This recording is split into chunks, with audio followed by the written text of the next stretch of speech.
ही धनंजय मुंडेंची टोळी तिचा नायनाट होणे गरजेचे. सीसीटीव्ही फुटेज समोर येताच मनोज जरांगेंनी सगळंच काढलं.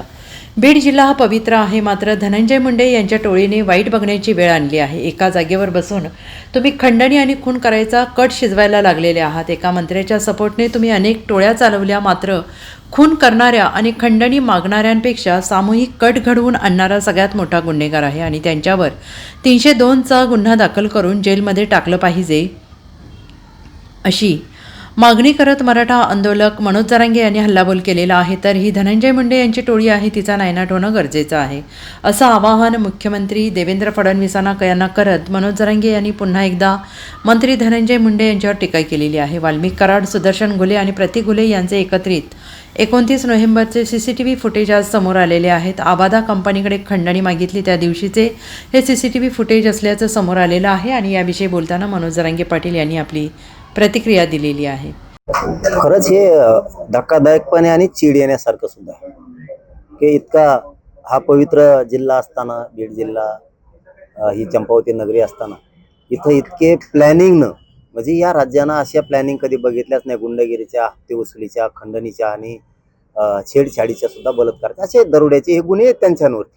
असं नेटवर्क आणि अशा टोळ्या चालवणं या जिल्ह्यानं, या राज्यानं कधी बघितलं नव्हतं. काय वाईट बघायची वेळ या धनंजय मुंडेच्या टोळीनं लोकांवरती आणली, खूप वाईट. आणि आजचं तर खूपच धक्कादायक की जर तुम्ही एका जागेवरती बसून खंडणी मागायचं आणि खून करायचं जर कट शिजवायला लागले, सामूहिक कट करायला लागले, संघटित गुन्हेगारीला तुम्ही पाठबळ द्यायला लागले एका मंत्र्याच्या सपोर्टनं आणि टोळ्या चालवून, मी प्रत्येक वेळेस सरकारलाही म्हणलो होतो आणि आपल्या मीडियाच्या बांधवासमोरही म्हणलो होतं की खंडणी मागणारे आणि खुनातले ही एकच आरोपी, ते वेगळे नाही आहेत. ह्या 3 टीम आहेत असं माझं मत आहे. खंडणी मागायला लावणारा एक वेगळी टीम, खून करायला लावलेली वेगळी टीम आणि करून घेणारा हा एका जागेवर बसलेला आहे. तो सरमाड का काय कोण आहे ते एका जागेवर बसले ते आणि हे घडून आणतोय. म्हणजे खून करणारापेक्षा आणि खंडणी मागणारापेक्षा हे सामूहिक कट घडून आणणारा आणि खून आणि खंडणी घडून आणणारा सगळ्यात मोठा गुन्हेगार आहे. याच्यावरती 302 होऊन हा कायमचा जेलमध्ये सडला पाहिजे, पण हा मुख्य आरोपी झाला पाहिजे. तुम्ही कुठं सदस्य बनवले, आमका बनवले, तमक बनवले.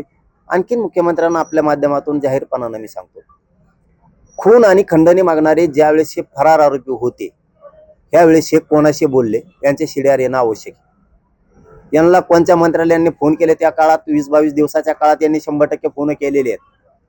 कुणीतरी फोन फेकून दिला त्यातल्या एका आरोपीने तो सापडत कसं काय नाही, हे सुद्धा खूप महत्वाचं आहे. आणि याच्या पलीकडची चौथी गोष्ट, जे आरोपी खंडणीतले आणि खुनातले पळून गेले यांना सांभाळणं कुणी.